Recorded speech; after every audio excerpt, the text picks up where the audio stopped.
Number 2, Columbia. You know there's an issue when this setting has problems.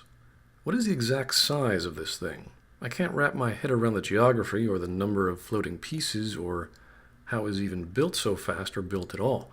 Is it one series of floating islands that hopefully don't go too far away from a bigger one? Is there a platform that builds other platforms? Is there a standard docking port for every platform? Is there some sort of schedule of each interconnected island who connects to who, and do people have to wait for that schedule to buy bread?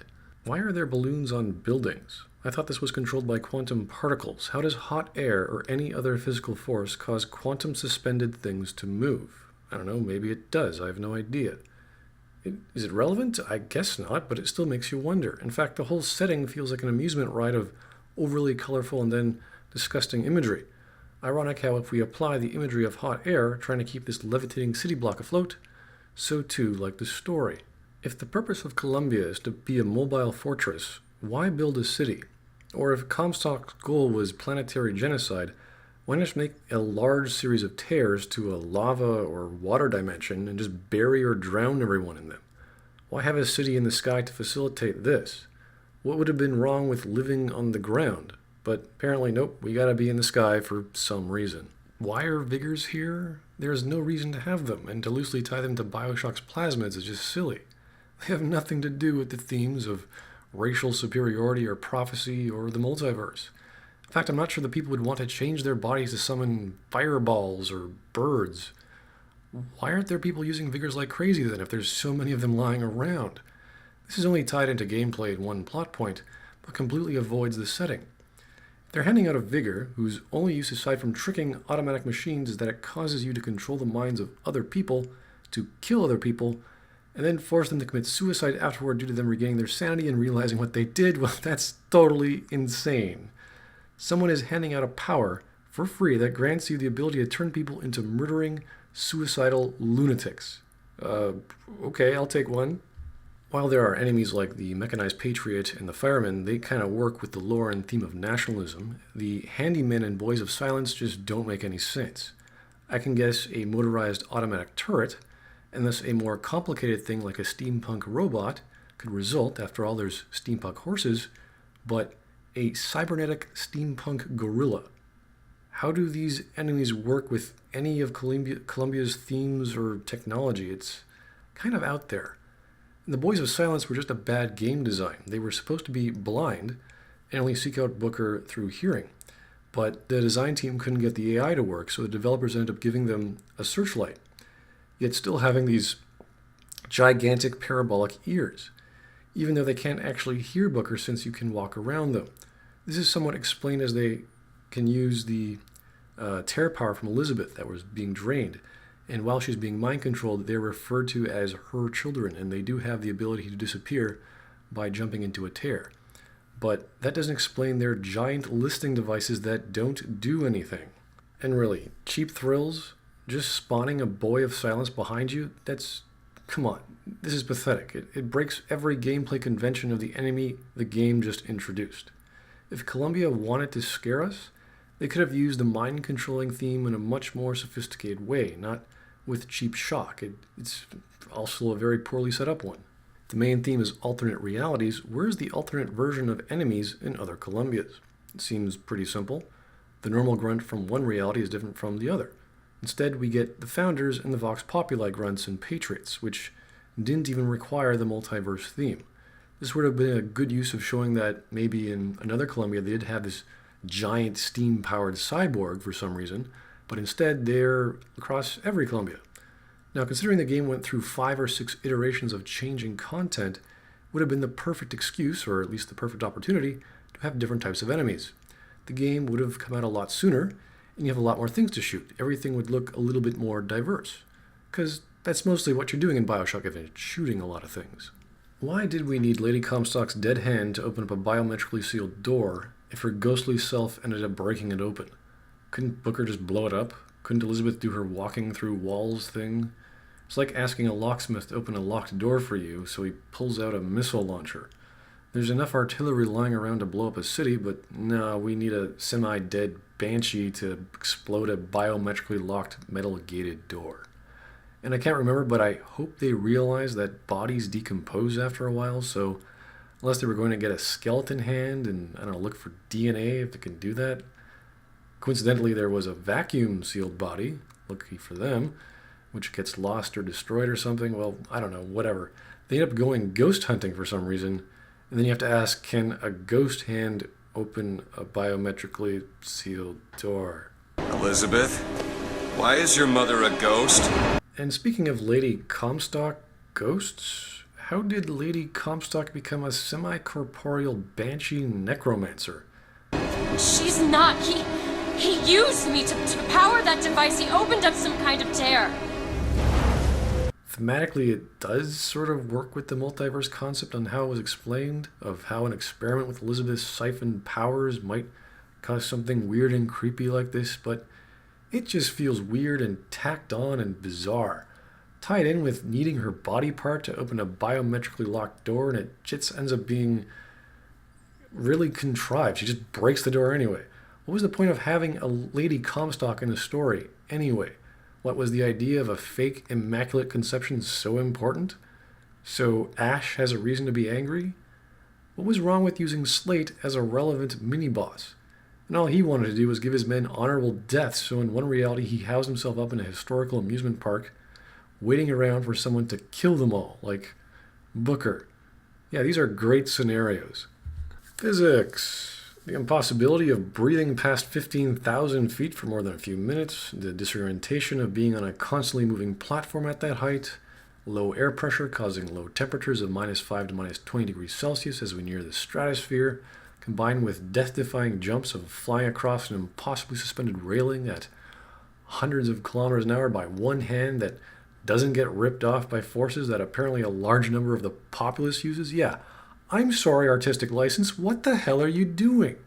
You look and sound nice, but I ain't buying it, and not even the multiverse or magical terror energy can explain this impossible setting. A beach. And how is there a working beach with water falling off a levitating platform? Does the water get recycled? Is there a condenser? What is there a series of water world tears just spewing out and then collecting ocean water constantly? It's visually interesting, but it's completely unbelievable. In the original Bioshock, we heard audio tapes from Bill McDonough talking about the water problems in Rapture. There's Yi Su Chong talking about the various experiments on Adam, J.S. Steinman, who became an obsessed cosmetic surgeon, and Julie Langford, who constructed a massive arboretum. Bioshock gave us people designed to make the questionable things in Rapture and let us know there were some thought behind why things are the way they are. Little details with the audio logs that give us just enough info to believe in this fantastical world, its crazy citizens, and how it all came to be. In Bioshock Infinite, we have no idea how any of these things could work, how they were built, or how they function properly together, nor is there much detail on these impossible structures. There's no talk of people and children falling to their deaths. There's no talk of the temperature, the winds, air sickness, shortness of breath, or of workers who fix these things. There's nothing. Without detail, trying to suspend disbelief in a fantastical world just doesn't work. The skyline. And what the hell is this? How? How is it held in place? Oh, yeah, right. Quantum particles.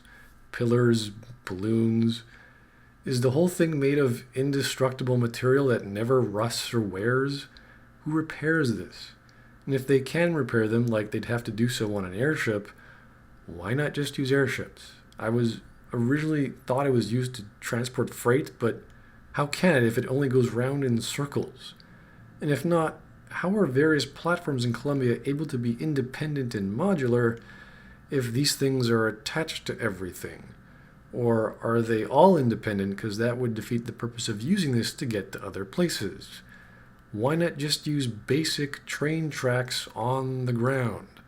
And why do they have it hang off the platform? Why not have it hang on the ground? Wouldn't that be safer? It's like they combined a suspended roller coaster with a merry-go-round, and the harness is on your wrist. What use would this be if your transport is just going down the street and round and round? What, you can't walk?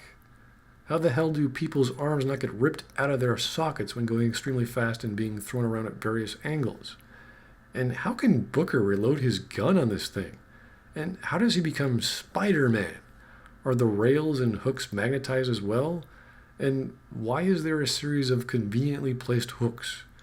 But people not only take the sky rail, they go hook jumping?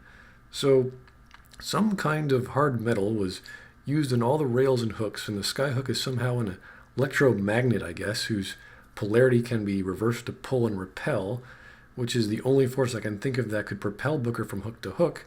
So what if they accidentally turn the pulling force to repelling? Wouldn't they just drop like a rock?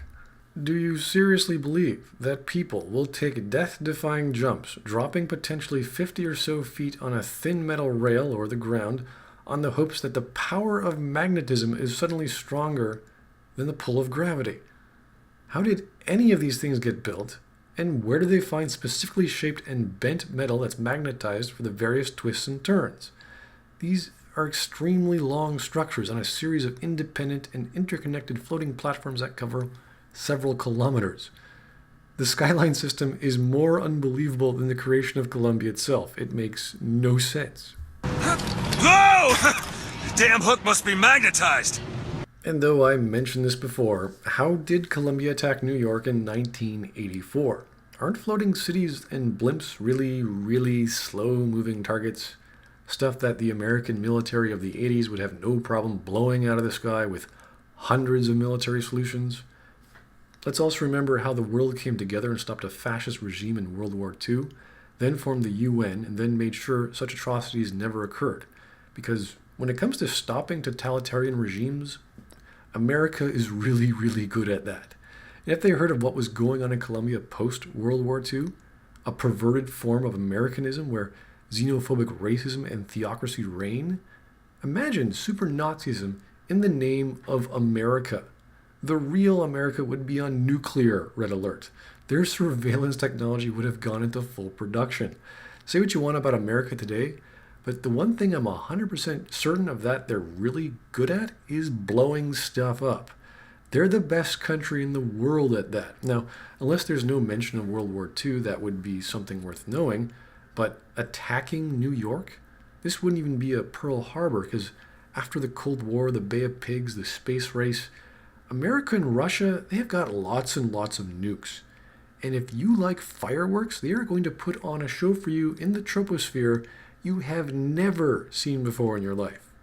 You do not mess with the real history of war in America, unless, of course, you know it, and you can tell a story that subverts that history and explains how blimps can possibly destroy a large American city in 1984, or how a flying theocratic racist country could even stand a chance against the world.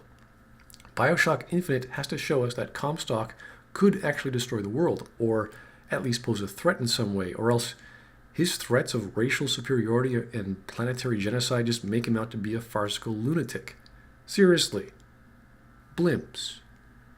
If you want us to believe that Columbia can exist, let alone even attempt to mess with the real Uncle Sam, tell us how that's even possible. You do not mess with America, especially when you're full of hot air.